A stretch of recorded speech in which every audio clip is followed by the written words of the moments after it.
بسم الله الرحمن الرحيم. الدرس الثالث أقاربي. تیسرا درس میرے رشتہ دار.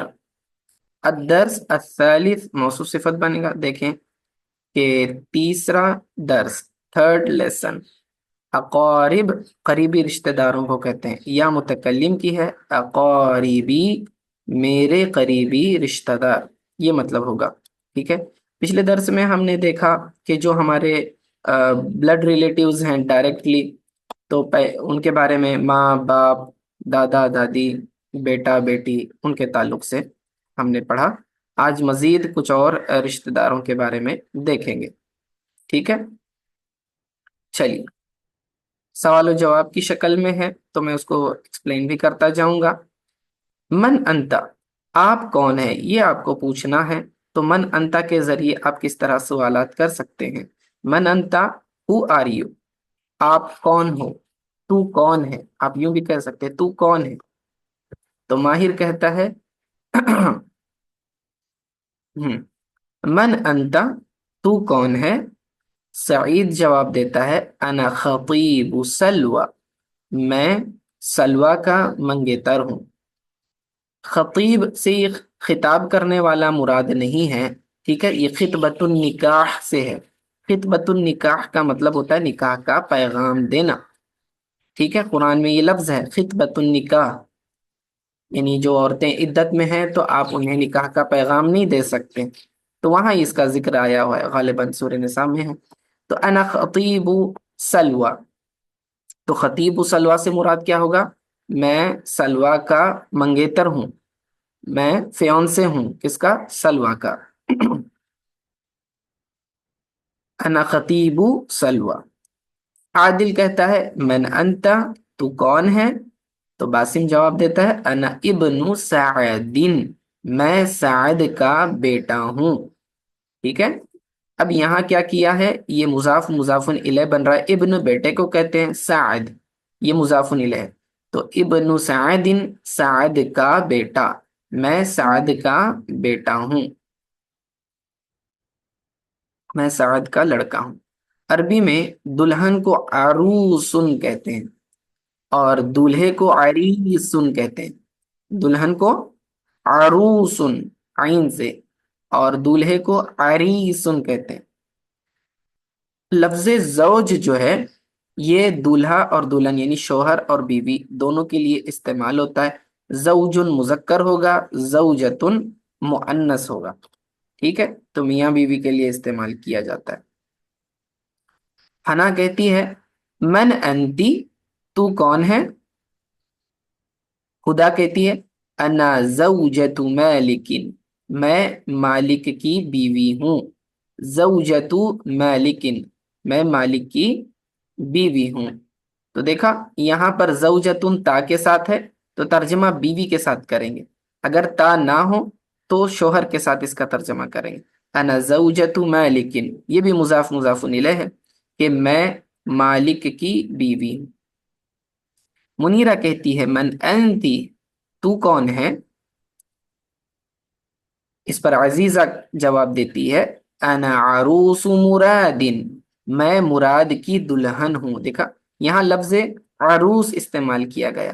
عروس مراد، میں مراد کی دلہن ہوں. عربی میں جو گرینڈ سن ہوتا ہے، پوتا، اسے حفیدن کہتے ہیں اور پوتی کو حفیدتن کہتے ہیں. ٹھیک ہے. تو لمیا کہتی ہے من انتی، تو کون ہے. اعلیٰ اس کا جواب دیتی ہے انا حفیدت مازن، میں مازن کی پوتی ہوں. ٹھیک ہے. I am granddaughter of Mazin, انا حفیدت مازن.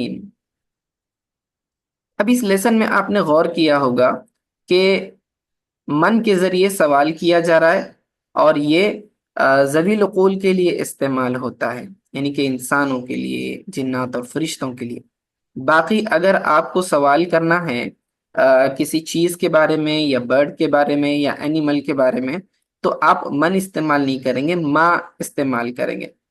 جیسے کہ ما ہاذا، یہ کیا ہے، ہو سکتا ہے وہ جانور ہو، آپ کہیں گے ہاذا جمل، ہے نا، تو ما کا استعمال کریں گے۔ تو من کا ترجمہ کیا ہوگا؟ ہو۔ من انتا، ہو آر یو۔ من ذالکا، وہ کون ہے، ہو از دیٹ۔ ذالکا اس میں اشارہ میں سے ہے، اس میں اشارہ للبعید، دور کی چیز کی طرف اشارہ کرنے کے لیے استعمال ہوتا ہے، اور یہ مذکر کے لیے ہے۔ من ذالکا، وہ کون ہے، یعنی کہ سامنے کوئی ایک آدمی ہوگا یا لڑکا ہوگا، اسے دیکھ کر آپ پوچھ رہے ہیں کہ من ذالکا، یہ وہ کون ہے۔ شہاب کہتا ہے من ذالک الرجل، وہ آدمی کون ہے، من کون، ذالکا وہ، الرجل آدمی، وہ آدمی کون ہے۔ عارف جواب دیتا ہے ذالک ابی، وہ میرے ابا ہیں، دیٹ از مائی فادر۔ شہاب، شہاب کہتا ہے ومن تلک المرأۃ، اور وہ عورت کون ہے، وہ اینڈ من ہو، تلکا دیٹ، المرأۃ وومن، ٹھیک ہے۔ اب تلکا مؤنث کے لیے اشارہ کرنے کے لیے استعمال ہوتا ہے، تلکا اور ذالکا یہ دونوں اسماء اشارہ للبعید ہیں، یعنی دور کی چیزوں کی طرف اشارہ کرنے کے لیے استعمال ہوتے ہیں، تو equivalent to that in English. تو اگر کوئی مذکر ہو اور آپ کو کہنا ہے دیٹ، تو آپ کہیں گے ذالکا، اور اگر کوئی مؤنث ہو اور آپ کو دیٹ کہنا ہے تو آپ تل کا استعمال کریں گے۔ ومن تلک المرأۃ، اور وہ عورت کون ہے۔ عارف کہتا ہے تلک امی، وہ میری امی ہے، وہ میری ماں ہے، ہاں، دیٹ از مائی مدر۔ شہاب کہتا ہے ومن ذالک الولد، اور وہ لڑکا کون ہے، یہاں ذالک کا استعمال کریں گے کیونکہ لڑکے کے لیے آپ نے اشارہ کرنا ہے۔ عارف کہتا ہے ہوا قریبی، وہ کیا ہے، میرا قریبی رشتہ دار ہے، وہ میرا ریلیٹیو ہے، جسٹ ریلیٹیو آپ کہہ سکتے، ہوا قریبی، وہ میرا ریلیٹیو ہے، رشتہ دار ہے۔ شہاب کہتا ہے وَمَن تِلْكَ الْبِنْتُ، اور وہ لڑکی کون ہے۔ عارف جواب دیتا ہے ہِیَ بِنْتُ الْخَالَةِ، ہِیَ شی، ٹھیک ہے، شی از وہ، بنت لڑکی ہے، الخال خالہ، تو بنت الخالتی یہ مضاف مضاف الیہ ہے، خالہ کی بیٹی، ہِیَ بنت الخالتی، وہ خالہ کی بیٹی ہے۔ اب یہاں یاد رکھیں ہوا اور ہیا ان دو ضمیروں کا استعمال کیا گیا ہے پروناؤنس کا، ٹھیک ہے، یہ پروناؤنس ہیں۔ ہوا کا ترجمہ آپ ہی سے کریں گے، ہیا کا ترجمہ شی سے کریں گے ان انگلش، ٹھیک ہے۔ جبکہ اردو میں ہوا کا ترجمہ وہ ہوتا ہے اور ذالکہ کا ترجمہ بھی وہ ہوتا ہے، تو آپ نے کبھی کنفیوز نہیں ہونا، اس لیے میں انگلش میں ترجمہ بتا رہا ہوں۔ ہوا اور ہیا یہ دو پروناؤنس ہیں، اور پروناؤنس ناؤن کے بدلے استعمال ہونے والے لفظ کو کہتے ہیں، جبکہ ذالکہ اس میں اشارہ ہے، ذالکہ اور تلکا۔ ہیا بنت الخالتی، وہ خالہ کی لڑکی ہے، ٹھیک ہے۔ ابن من ہاذا، ابن بیٹا، من کون، ہاذا یہ، ہاذا اس کے تعلق سے ہم نے دیکھا تھا کہ یہ اس میں اشارہ قریب کے لیے، ابن من ہاذا کہ یہ کس کا بیٹا ہے۔ اب اس طرح کے سوالات آئیں گے، یہ کس کا بیٹا ہے۔ علا، علا کہتی ہے دیکھیے ابن من ہاذا، یہ کس کا لڑکا ہے، یہ کس کا بیٹا ہے۔ خلیل کہتا ہے ہاذا ابن صدیقی، ہاذا یہ، ابن بیٹا، صدیق دوست، یا متکلم کی صدیقی میرا دوست، ٹھیک ہے، یہ میرے دوست کا بیٹا ہے۔ ہاذا یہ، ابن صدیقی میرے دوست کا بیٹا ہے. اب علا کہتی ہے مرحبا بھی، اس کا استقبال ہے. ٹھیک ہے، مر مرحبا بھی میں اس کا استقبال کرتی ہوں. ما جنسیتہ، جنسیتن کا مطلب کہ آپ کی نیشنلٹی کیا ہے. ما جنسیتہ، یہ ہو ضمیر یہ مذکر غائب کی ہے، تو اس کے تھرڈ پرسن کے بارے میں پوچھا جا رہا ہے. ما جنسیتہ، اس کی جنسیت کیا ہے، اس کی نیشنلٹی کیا ہے. ٹھیک ہے. خلیل کہتا ہے ہوا کینیڈین، ہوا کینیڈین، وہ کینیڈین ہے، وہ کینیڈا کا ہے. پہلا وما عملہ، اور اس کا جاب کیا ہے. عمل کام کو کہتے ہیں، عمل کام، جاب. وما عملہ، اور اس کا کام کیا ہے، یعنی وہ کیا کام کرتا ہے. خلیل کہتا ہے ہوا طالب، وہ اسٹوڈنٹ ہے. اعلی وما عمل والدہ، اور اس کے والد کیا کرتے ہیں، اس کے والد کا کیا جاب ہے. والد فادر کو کہیں گے، والدہ اس کا فادر، اس کا باپ. ٹھیک ہے، his father، والدہ ہو گیا. اب مجھے کہنا ہے کہ اس کے والد کا عمل، اس کے والد کا جاب. تو عمل والدہ، اب یہ زیر کیوں آیا، کیونکہ عمل یہاں پر مضاف بن رہا ہے اور والدہ یہ مضاف الیہ کے درجے میں ہے، اس وجہ سے اس کے نیچے زیر ہے، تو یہ والدہ سے والدہ ہو جائے گا. وما عمل والدہ، اور اس کے والد کا کیا کام ہے، جاب کیا ہے، یعنی کیا کام کرتے ہیں. خلیل کہتا ہے والدہ مدرس، اس کے والد مدرس ہیں. his father is teacher.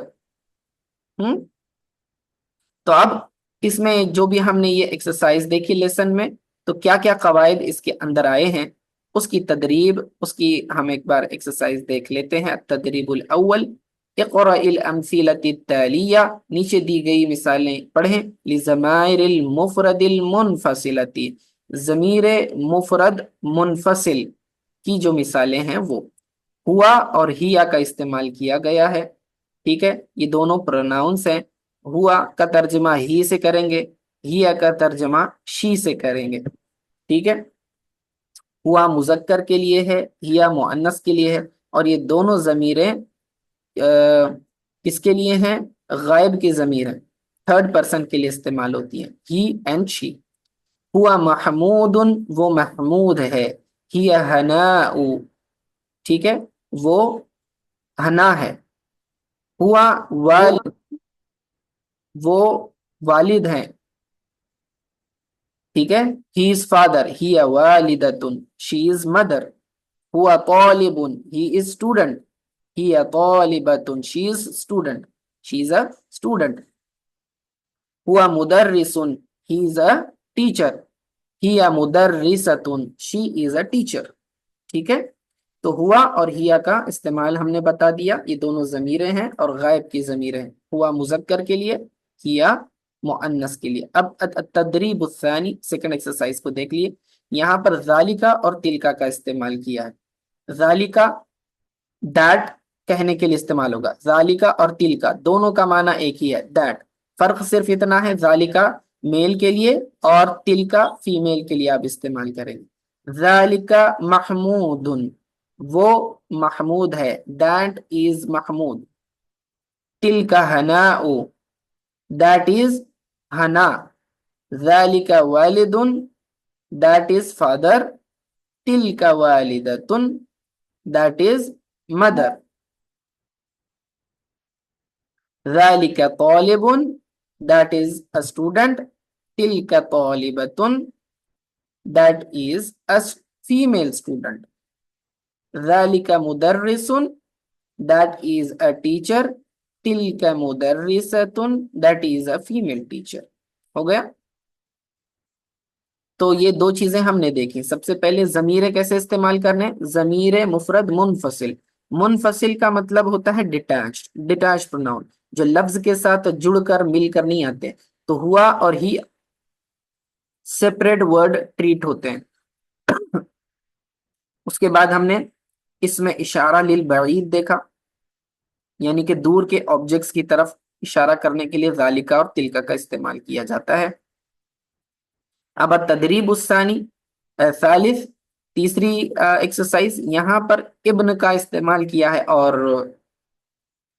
مضاف الیہ کی ترکیب بنائی ہوئی ہے۔ مضاف الیہ میں کیا ہوتا ہے؟ دو چیزوں کے درمیان ریلیشن شپ کو بتایا جاتا ہے، اور یہ پوزیشن والا ریلیشن شپ ہوتا ہے، تو اس کو کہتے ہیں پوزیسو کمپاؤنڈ۔ ابن بیٹے کو کہتے ہیں۔ اب آپ نے کہنا ہے سعد کا بیٹا، تو آپ کہیں گے ابن سعد۔ ابن جو مضاف ہوتا ہے اس کے لیے رول یہ ہے کہ اس کے پر الف لام اور تنوین نہیں آتے، اور جو مضاف الیہ ہوتا ہے اس کے اوپر جر آتا ہے، یعنی زیر آتا ہے۔ ابن سعد، سعد کا بیٹا۔ والد، فادر۔ والد وائل، وائل کا فادر، وائل کا باپ، ٹھیک ہے۔ تو والدن کی تنوین چلی گئی یہاں سے، کیونکہ مضاف کے اوپر الف لام اور تنوین نہیں آتی ہے، اور وائلن کے نیچے تو زیر آ گئے، جر آ گیا، کیونکہ جو مضاف الیہ ہوتا ہے وہ مجرور ہوتا ہے۔ والد وائل، وائل کا فادر۔ اور آپ انگلش میں ترجمہ دو طرح سے کر سکتے ہیں، یا تو آپ اپوسٹروفی ایس سے کریں، یا تو پھر آپ آف یوز کر کے ترجمہ کریں، ٹھیک ہے۔ میں ریکمینڈ کروں گا آف کے ذریعے آپ ترجمہ کریں، تو یہ زیادہ پیٹرن سوٹ ہوگا۔ اگر آپ آف سے کریں گے تو یوں ہوگا، سن آف سعد، سن آف سعد، تو ترجمہ کرنے میں عربک کے ساتھ ساتھ آپ جا سکتے ہیں، ٹھیک ہے، جیسے کہ ابن سن سعد آف سعد، ایسے۔ ورنہ پھر اپوسٹروفی ایس یوز کریں گے، سعد سن ہوگا، تو لیفٹ ٹو رائٹ جانا پڑے گا پھر، تو شاید ہو سکتا ہے آپ کو یہ مشکل ہو، تو آف یوز کریں گے تو زیادہ بہتر ہے۔ والد وائل، فادر آف وائل۔ عروس، دلہن۔ عروس منیر، منیر کی دلہن، برائڈ آف منیر۔ خال، خالو کو کہتے ہیں، خالو سعید، سعید کے خالو۔ زوجت، بیوی۔ زوجت ابنی کا، اب دیکھیں ترجمہ کیسا ہوگا، زوجت بیوی کس کی، ابنی کا، ابن بیٹا، ابنو کا تیرا بیٹا، زوجت ابنی کا تیرے بیٹے کی بیوی، زوجت ابنی کا۔ بنتن لڑکی یا بیٹی، بنت عمی کا، اب دیکھیں عمن چاچا کو کہیں گے، عمک عمو کا مطلب ہوگا تیرے چاچا، یور انکل۔ عمو کا، اب یہ یور انکل پتا چل گیا، اب بنت کو جوڑیں، بنت عمی کا تیرے انکل کی بیٹی، ڈاٹر آف یور انکل۔ صدیق، فرینڈ، دوست کو کہتے ہیں، صدیق خالق کی، اب اس کو پہلے صدیق کو ہٹا دیں، بس تیرے خالو کہنا ہے، تو آپ کیسے کہیں گے، خالن خالو کا، ایسے کہیں گے آپ، خالن، اچھا یہ فیمیل کے لیے ہے، کاف کے نیچے زیر ہے، تو خالو کی، ٹھیک ہے، خالو کی، تیرے خالو۔ خالو کی آ گیا، اب اس کے شروع میں صدیق مضاف بڑھا دیا، صدیق خالی کی، چونکہ یہ مجرور ہے تو اس لیے خالو خالی ہو جائے گا، صدیق خالی کی، تیرے خالو کا دوست، friend of your maternal uncle, ہے نا۔ اختن، بہن کو کہیں گے، اخت الصدیقی، دوست کی بہن، اخت الصدیقی، سسٹر آف فرینڈ۔ خطیبت، منگیتر، اور یہ فیمیل ہوگی کیونکہ تائے تانیث ہے، خطیبت، مذکر ہوگا تو خطیب کہتے، فیونسے، خطیب اور خطیبت، فیونسے کو کہیں۔ خطیبۃ الخالی، خالو کی منگیتر، جدتن دادی کو کہتے ہیں، جدت الطالبی اسٹوڈنٹ کی دادی، طالب علم کی دادی، ابنتن ابنت المدرسی بیٹی، اچھا اس کا ترجمہ آپ بیٹی سے کریں، ابنون بیٹا ہوتا ہے، تا لگا کے یہ بیٹی والا ترجمہ کر رہے ہیں، ابنتن ابنت المدرسی مدرس کی بیٹی، ٹھیک ہے۔ اب نیچے کچھ اور جملے ہیں، آپ اس کا ترجمہ کریں گے تو آپ ایز این اسائنمنٹ لے لیں اور اس کو سالو کرنے کی کوشش کریں، ٹھیک ہے، آسانی سے آپ کر پائیں گے۔ یہاں پر آپ کو جو ہے تدریب الرابع کے اندر ان کے احوال پوچھنے کی بھی پریکٹس کرائی گئی ہے، کوشش کریں، نہیں ہوا تو انشاءاللہ پھر میں اس کو ایکسپلین کرتا ہوں نیکسٹ لیسن میں۔ آج کے لیے اتنا کافی ہے، 2 تدریب ہم نے مکمل کر لی ہیں۔ صلی اللہ تعالی علی خیر خلق محمد وآلہ وصحبہ اجمعین برحمتک یا